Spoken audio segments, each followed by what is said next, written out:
जय गुरु जी, शुक्राना गुरु जी। संगत जी, आज मैं अपने चैनल पर एक आंटी जी का सत्संग शेयर कर रही हूँ।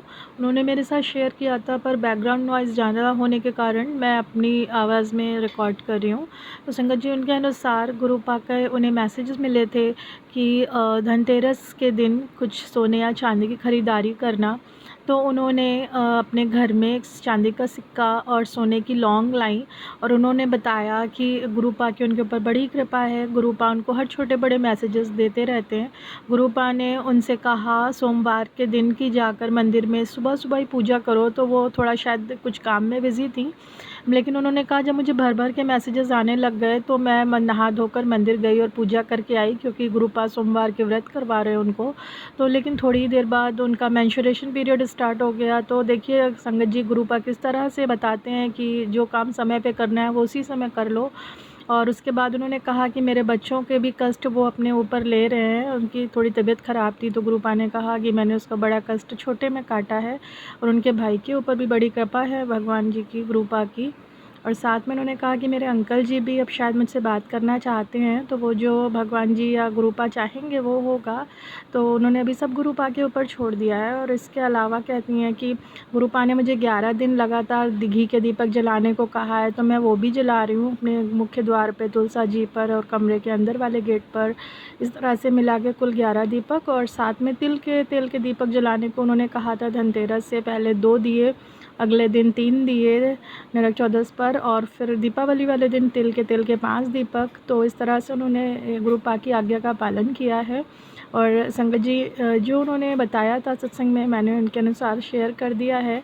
गुरु पाक ने उन्हें झाड़ू खरीदने को बोला था और हल्दी की 2 गांठें, धनिया, तो ये सारा भी खड़ा धनिया उन्होंने ख़रीदा और उसके अनुसार ही पूजा करी उन्होंने।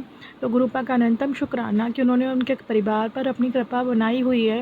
और आंटी जी, आप अगर इतना सब कुछ गुरु पाक के अनुसार फॉलो कर रही हैं, तो गुरु पाक ज़रूर आपके ऊपर कृपा कर रहे होंगे और ज़रूर आपके अंकल जी का दिमाग भी ठीक हो जाएगा और आपके अनुसार चलेंगे वो।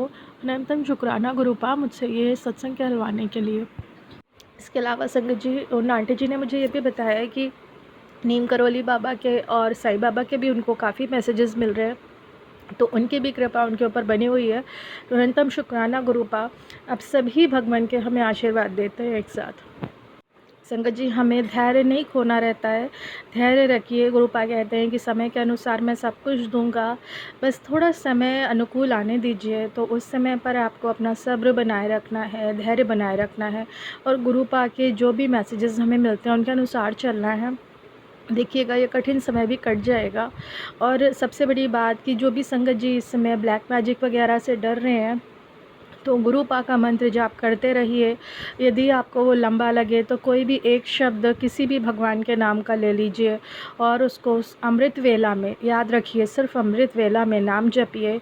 और जितना ज़्यादा से ज़्यादा आप समय दे पाएंगे नाम जप को, आपके ऊपर उतना ही मजबूत कवच बन जाएगा और कोई भी बुरी शक्ति आपका कुछ नहीं बिगाड़ पाएगी, चाहे वो कितनी भी बड़ी शक्ति हो। हाँ, ये ज़रूर होता है कि कुछ समय के लिए उन शक्तियों का असर होता है, 1 या 2 दिन के लिए, और उसके बाद वो फिर आपको खुद से छोड़कर चली जाती है, क्योंकि उन्हें मालूम होता है कि वो आपका कुछ नहीं बिगाड़ सकती। आपके ऊपर भगवान का हाथ है, आपके गुरु का हाथ है। और गुरु की शक्ति को संगत जी छोटा मत समझिए। हमारे गुरु पाप बहुत महान हैं, वो साक्षात खड़े हुए यम को भी वापस लौटा सकते हैं। अगर आपके जीवन में कुछ उम्र के साल नहीं बचे तो वो भी दान कर सकते हैं। अपने गुरु की शक्ति को ऐसे ही मत समझिए। वो हमें जितना चाहें उतनी खुशियाँ दे सकते हैं, जो हमारे भाग्य में नहीं लिखा वो भी दे सकते हैं। संगत जी, कल मैं भी ऐसे ही लगातार गुरु जी के मैसेजेस पढ़ रही थी, तो उनका एक मैसेज मुझे मिला जिसमें उन्होंने लिखा था कि बेटा, तो इधर उधर क्यों भटक रही है। और सच में संगत जी, मैं इधर उधर भटक रही हूँ इस समय, क्योंकि जब कभी मन परेशान होता है तो मन सोचता है कि जल्दी से इस बात का सलूशन मिल जाए जो मेरी परेशानी चल रही है। तो गुरु पाक ने तुरंत ही मुझे मैसेज दिया कि इधर उधर मत भटक, जो तेरी किस्मत में नहीं है मैं वो भी तुझे दे दूँगा, बट समय अनुकूल आने पर ही मिलेगा संगत जी। तो ये बात समझ में तो आती है जब, लेकिन मन परेशान होता है ना संगत जी, वो लगता है कि चीज़ें क्यों नहीं अनुकूल हो रही, क्यों नहीं मुझे आज ही मिल जा रहा, लेकिन ऐसा तो नहीं होता ना।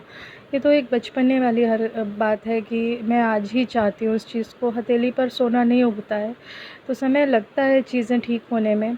तो गुरुपा कहते हैं कि जो तेरे भाग्य में नहीं है वो भी मैं तुझे दे रहा हूँ। और सच में संगत जी इस बात का मुझे एहसास है कि मेरे गुरुपा मुझे वो भी दे रहे हैं जो मेरी किस्मत में नहीं है। क्योंकि कुछ चीज़ें हैं जो एहसास कराती हैं आपको, अनएक्सपेक्टेड कहीं से मैसेजेस मिल जाना, यूट्यूब पे कुछ दिख जाना, जो एक एहसास कराता है कि शायद गुरुपा हमारे ऊपर अपनी कृपा इस तरह से बनाए हुए हैं कि हमारी किस्मत में जो नहीं है वो भी हमें देने का प्रयास कर रहे हैं। और वो कहते हैं कि वो सिर्फ मैं ही कर सकता हूँ, कोई बाबा नहीं कर सकता। कोई बाबा तो सिर्फ आपको आपके भाग्य का लिखा, आपकी कुंडली में जो लिखा है वो पढ़ के सुना सकते हैं, लेकिन मैं वो भी बदल सकता हूँ जो आपके भाग्य में नहीं लिखा, मैं वो भी दे सकता हूँ जो आपके भाग्य में नहीं लिखा है। तो अपने गुरुपा पे पूरा विश्वास करना है। गुरुपा आप ही अब तो अपने लगते हो, आप ही अपने माँ पिता के समान लगते हैं। जो हमारी छोटी मोटी गलतियाँ होती हैं उनको भी समझाते हैं। अनंतम शुक्राना मेरे गुरुपा, इसके लिए अनंतम शुक्राना।